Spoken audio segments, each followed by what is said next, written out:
বিশেষ করে আমার মা। আমি পড়তাম ঠিকই কিন্তু আমার মা আমার সাইডে সারা রাত জায়গা থাকতাম।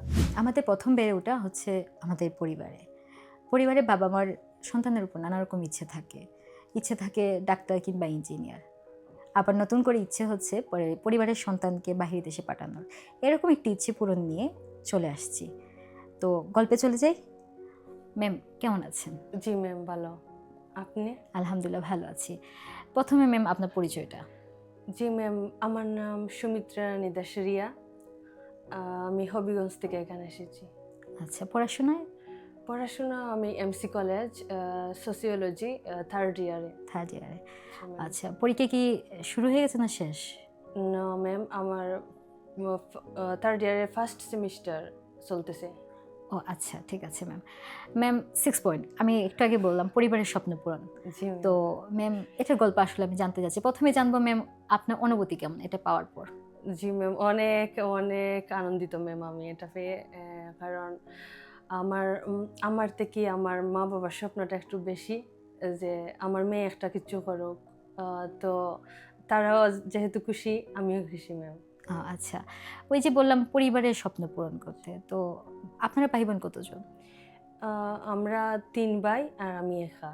আচ্ছা, এই এই যে আপনার উপরে স্বপ্ন পূরণ যেটা আপনি বললেন যে আপনার মা মানে বিশেষত আপনার মার ইচ্ছে ছিল। জি ম্যাম। মার কারণেই হচ্ছে আপনার এই স্কোর অর্জন করা। জি ম্যাম। তো এটা আসলে আমি জানতে চাচ্ছি কিভাবে ইচ্ছেটা আন্টির জাগলো যে আমার মেয়েকে বাহির দেশে পাঠাবো, আইএলটিএস করাবো। মাঝখানে আপনার একটা গ্যাপও ছিল। আমরা আসলে সেই কাহিনীটা জানতে চাচ্ছি।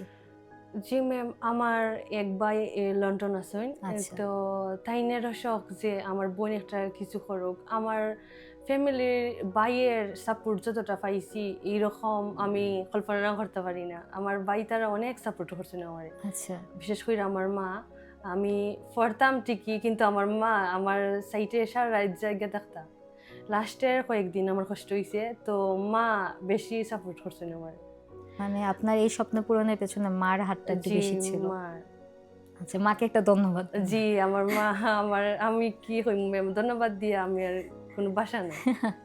আচ্ছা ম্যাম হচ্ছে এই যে ওভারঅল 6 জি। ৪টা মডেলে কি আসছে? ৪ টার মধ্যে স্পিকিং আর রিডিং আমার 5.5, রাইটিং 6 আর লিসেনিং 7.5। আচ্ছা ম্যাম যেগুলোতে কম আসছে, জি ম্যাম। তো এটাতে আসলে আপনার ঘাটতি ছিল না ভাগ্যক্রমে হয়ে গেছে?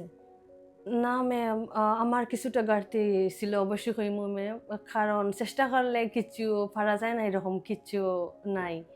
তো স্পিকিং এ একটু নার্ভাস হইছিলাম। বোধহয় আমার 6 আইতো।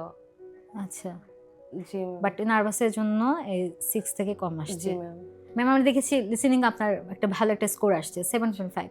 তো এটাতে কোনো রকম টিপস ফলো করেছেন কিনা? ট্রিক্স বলতে আমি এইচএসইউ কোর্স করছি। তো ওখানে আমার মাসুমা ম্যাম তাইনের সাথে পরিচিত হইছি। তো উনি আমারে যে আমি লাস্ট টাইম উনার সাথে অনেক যোগাযোগ করি, ফোনে যোগাযোগ করি। ম্যামে আমারে কইতা যে হেক্সাসেও আসো যে আমি তোমারে যেটার মাঝে পারো না আমি সাপোর্ট করবো। তো লাস্ট টাইম আমি আইসি বোধহয় ১০ দিন আগে এক্সামের। উনি কইছেন যে যেটা তুমি পারো না লিসেনিং আমার অনেক সমস্যা ছিল। আমি 5.5 পেয়েছি লাস্ট এক্সামও। তো উনি কইছেন যে যেটা তুমি দিছো না এখনো এক্সাম, ওটাই তুমি প্র্যাকটিস করো। নতুন কিছু লিসেনিং প্র্যাকটিস করো।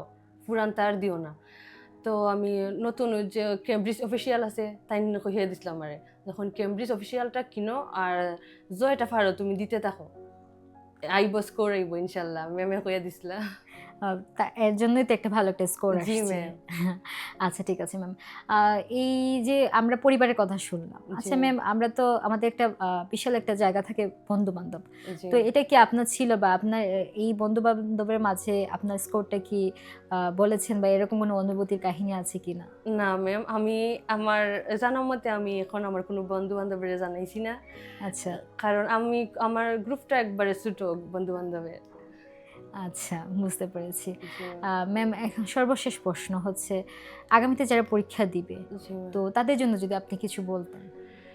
তাদের জন্য বলব ম্যাম, যেকোনো একজনের ওই হেক্সাস থাকি ম্যাম বা স্যারের যে একটা উপদেশ আছে এটা যদি আমরা মেইনটেইন করি তো অনেক কিছু করা যায় ম্যাম। আচ্ছা, মানে ওনারা উপদেশ ফলো একবারে করতে হবে। মাসুমা ম্যাম যে কইলাম তাই না আমার মতো একবার বুঝাই দিছেন যে বুঝছেন যে তাই কিরকম বুঝাইলে বুঝবা। আচ্ছা, ঠিক আছে ম্যাম। আপনার কথা হচ্ছে যে যারা মানে ক্লাসে যারা স্যার ম্যাম আছে ওনাদের জি ম্যাম। উপদেশগুলো আমাদেরকে ফলো করতে হবে, জি তাহলে ম্যাম। আমরা একটা ভালো একটা স্কোর করতে পারবো।